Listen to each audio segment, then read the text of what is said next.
Hello friends, welcome to Bharat market radar और मैं हूं आयुष। तो दोस्तों, इस वीडियो में बात होगी मार्केट्स के बारे में। आज दोस्तों एक और सेशन देखने को मिला जिसमें बाजार आपको वीक देखने को मिले। कल एक अच्छी बाजार में रिकवरी देखने को मिली थी और लग रहा था कि दोस्तों फिर से निफ्टी में कुछ ना कुछ अच्छा मूव हमको आता हुआ दिखेगा।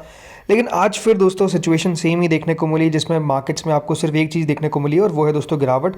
मार्केट्स लगातार आपको सिर्फ नीचे जाते हुए देखने को मिल रहे हैं, उसके अलावा कोई बदलाव अगर आप देखेंगे तो नहीं दिख रहा है। तो क्यों दोस्तों आज मार्केट्स में इस प्रकार की गिरावट हमको आती हुई देखने को मिली है, इसको हम समझेंगे, जानेंगे कि बाजार में इस प्रकार का फॉल आया क्यों। तो आप लोग देखिएगा वीडियो को पूरा जरूर। लेकिन उससे पहले अगर आपने चैनल को पहली बार विजिट किया है तो सबसे पहले दोस्तों आप लोग जरूर चैनल को सब्सक्राइब कर लीजिएगा। दोस्तों निफ्टी को अगर आज आप देखेंगे तो लगभग 24,450 एग्जैक्ट अगर आप नोटिस करेंगे तो क्लोजिंग आती हुई दिखिए। 315 अंक निफ्टी आज के दिन दोस्तों फिसलता हुआ नजर आया।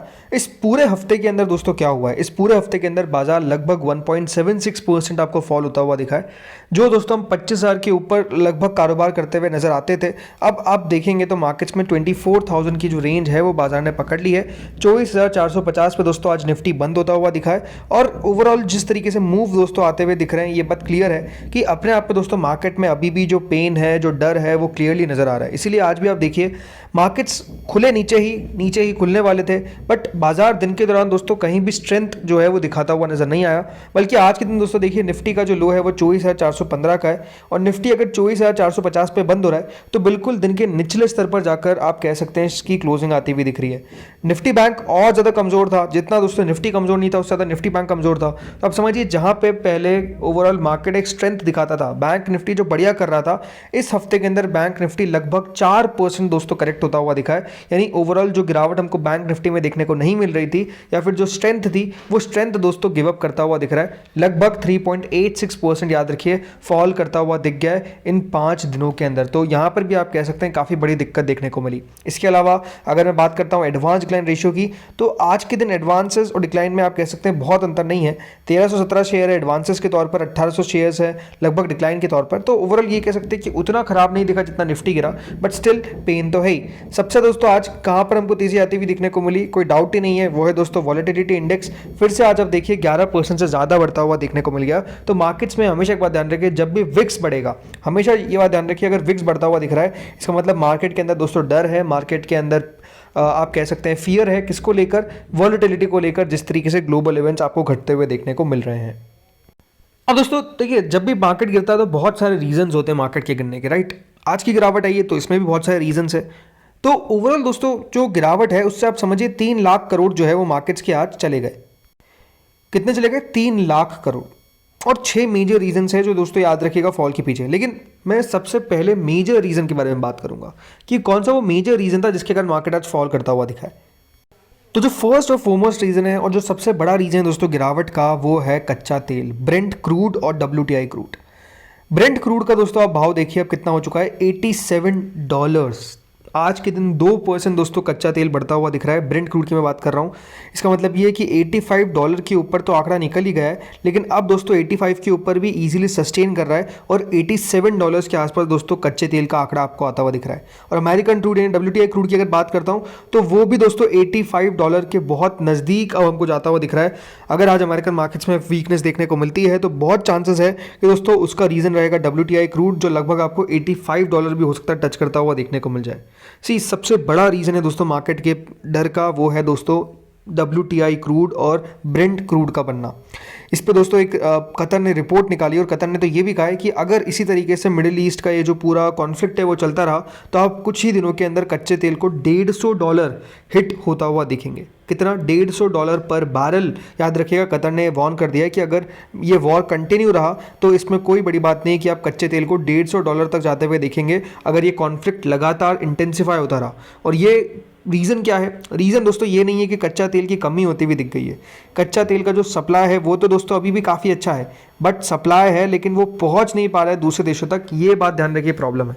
यानी कच्चा तेल निकल रहा है लेकिन कच्चा तेल क्या हो रहा है, स्ट्रेट ऑफ हॉर्मुज, जहाँ से याद रखिए 40% of the global oil supply निकलती है, वो ब्लॉक करके बैठा है ईरान। और ईरान ने कहा है कि देखिए कुछ हम टैंक्स को जाने दे रहे हैं, बट बात क्या है कि ये खबर लगातार आ रही है कि लगातार जो टैंक्स वहाँ से गुजर रहे हैं उनकी वॉल्यूम काफ़ी कम हो चुकी है, मतलब ज़्यादा टैंक्स नहीं गुजर पा रहे हैं। अपने आप में देखिए ईरान का वहाँ पर इन्फ्लुएंस है और ईरान बहुत आसानी से, याद रखिएगा, कच्चे तेल को गुजरने नहीं दे रहा है, ऑयल्स पे हमला कर रहा है। अगर आप देखेंगे लगातार, याद रखिए ईरान की कोशिश क्या है कि वो मिडिल ईस्ट की जो पूरी इकोनॉमिक पावर है, राइट, उसके ऊपर, याद रखिएगा, हमले करता हुआ दिख रहा है। इसीलिए जो कहा गया है कतर के द्वारा कि $150, याद रखिएगा, जो आंकड़ा है वो आपको कच्चे तेल का पहुंचता हुआ दिख सकता है। वो आप सोचेंगे कच्चा तेल अगर $150 हो भी जाता है तो उससे फ़र्क क्या पड़ेगा हमको, हमारे इंडिया को क्या फ़र्क पड़ेगा? देखिए बहुत फ़र्क पड़ेगा। और इस बात से आपको फ़र्क पड़ेगा कि आप समझिए कि जो $150 तो बहुत दूर की बात है, सिर्फ $10 भी अगर दोस्तों आपको कच्चा तेल बढ़ता हुआ दिखता है ना, तो उसका इंडिया की जीडीपी पे बहुत बड़ा असर पड़ता है। अब कैसे, ये आप समझिए। कच्चा तेल हमेशा एक बात ध्यान रखिए, बहुत ज़्यादा इंपॉर्टेंट होता है इकोनॉमी के लिए, राइट। काफ़ी चीज़ें जो है दोस्तों, याद रखिए, कच्चे तेल से बनती है। और अगर $10 भी दोस्तों कच्चा तेल का प्राइस बढ़ता है, यानी जो ग्लोबल क्रूड ऑयल प्राइसेस $10 भी बढ़ती है, तो इससे जो इंडिया की जीडीपी की ग्रोथ है ना, वो 0.5% आपको रिड्यूस होती हुई दिख जाती है, कम होती हुई दिख जाती है। कितना? सिर्फ $10 के इंक्रीज से 0.5% ऑफ आवर जीडीपी, याद रखिए, कम हो जाती है। तो आप समझिए कि अगर $150 तक आपको आंकड़ा जाता हुआ दिख जाएगा तो ये कितना ज़्यादा इम्पैक्ट करेगा हमारी इकोनॉमी को, हमारी इकोनॉमी की जो ग्रोथ है उसको कितना इम्पैक्ट करेगा, ये आप समझिए। इतना ज़्यादा कच्चा तेल इंपॉर्टेंट होता है। इसीलिए कच्चा तेल अगर दोस्तों लगातार बढ़ता जाएगा, हमारी इकोनॉमी छोड़िए, दुनिया की जो इकोनॉमीज़ है, याद रखिए, उन पे इम्पैक्ट आएगा और उन पे बहुत ख़राब इम्पैक्ट आएगा। वैसे आज के दिन दोस्तों एक इंपॉर्टेंट खबर निकल कर आई थी सुबह में, जिसे बताया गया था कि इंडिया को 30 डे का वेवर जो है वो यूएस ने दिया है कि वो रशियन ऑयल को खरीद सकते हैं अमिड ईरान वॉर। अब ये अपने आप में सुनने में काफ़ी ख़राब लगता है कि हमको, अमेरिका कौन होता है जो कहने वाला कि आपको हम 30 दिन का वेव करते हैं, आप चाहे तो रशिया के साथ तेल खरीद लीजिए, हमें जिससे तेल खरीदना होगा उससे खरीदेंगे। बट एक बात समझिए, अभी जिस तरीके से अमेरिका अपना डंडा चला रहा है, राइट, ये स्टेटमेंट आने के बाद भी अगर आप देखेंगे तो इंडिया की तरफ से कोई बहुत बड़ा रिस्पांस नहीं आया कि नहीं, हम जिससे तेल खरीदना चाहेंगे हम खरीदेंगे। थोड़ा बहुत बात कह देते हैं, बट बात सही है कि देखिए अभी अमेरिका अपने आप में जो चाह रहा है वो कर रहा है। अमेरिका जिस हेड ऑफ स्टेट को उठाना चाहता है वो उठा देता है, जिस हेड ऑफ स्टेट को मारना चाहता है मार देता है। और जितना दोस्तों यहाँ पर आप कह सकते हैं दबाव बनाने की कोशिश कर रहा है दुनिया के ऊपर, वो बनाने की कोशिश लगातार कर रहा है और उसमें कुछ हद तक कामयाब भी हो रहा है। और अब इस पर अगर आप देखेंगे तो एक स्टेटमेंट आ गया, बट ओवरऑल अगर आप as a point of economy के हिसाब से देखेंगे तो ये अपने आप में थोड़ी सी रिलीफ की बात है कि दोस्तों जो रशियन ऑयल है वो हमको मिलता हुआ दिख जाएगा, उसमें अमेरिका अपनी टांग नहीं अड़ाएगा। ये साफ साफ आप कह सकते हैं अमेरिका ने कर दिया।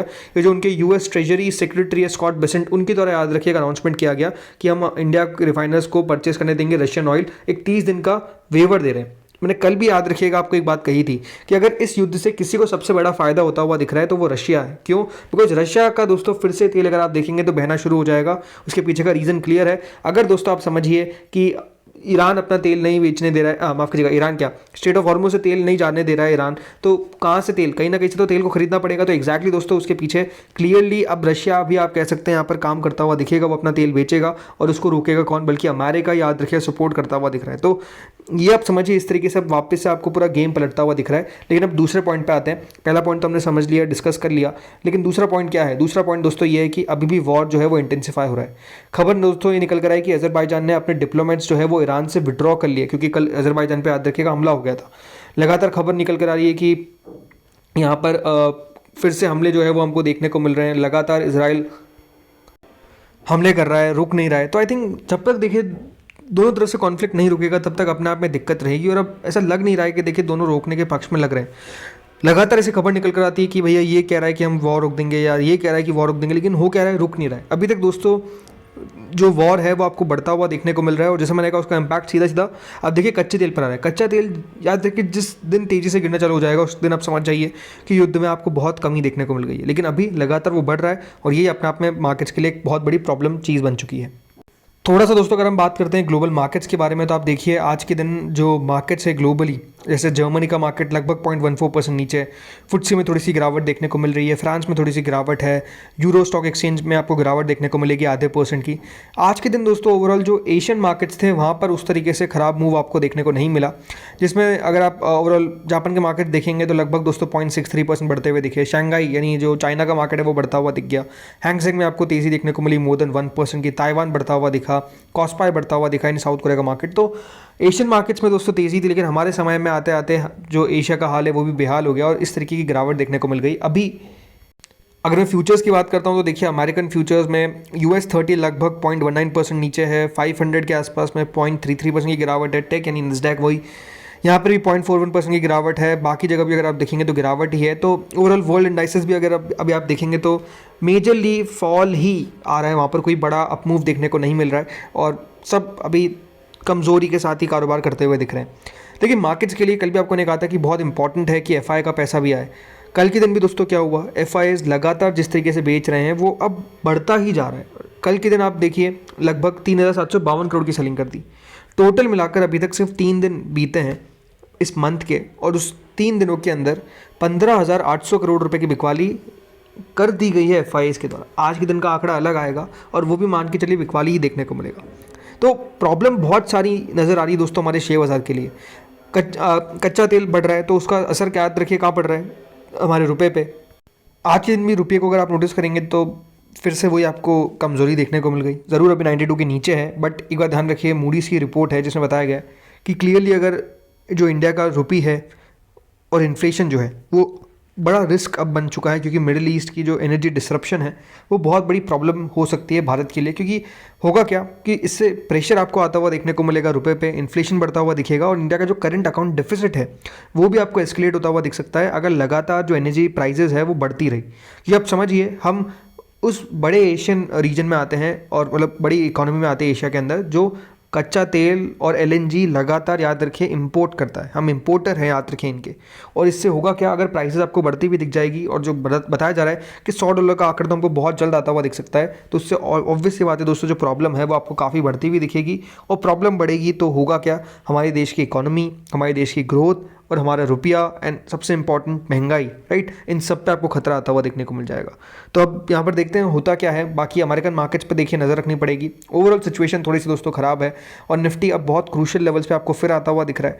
हमने एक रिकवरी तो देखी थी कल के दिन, बट वो रिकवरी दोस्तों फिर आप कह सकते हैं आज के दिन फिसल आउट हो गई। मतलब कल जितना बढ़े थे उतना ही दोस्तों आज के दिन हम गिर गए। तो मार्केट्स में जैसे मैंने कहा हाल अभी अपने आप में कोई बहुत अच्छा नज़र नहीं आ रहा है। इंपॉर्टेंट था कि 24,500 के ऊपर बंद हुए, लेकिन हम नहीं हो पाए, 24,450 के आसपास हुए। तो अब क्या होगा याद रखिए इस वीकेंड पे आई थिंक मार्केट उसके ऊपर नजर रखेगा। आज के दिन यूएस मार्केट्स क्या करेंगे उस पर भी याद रखिएगा, वीडियो आएगा।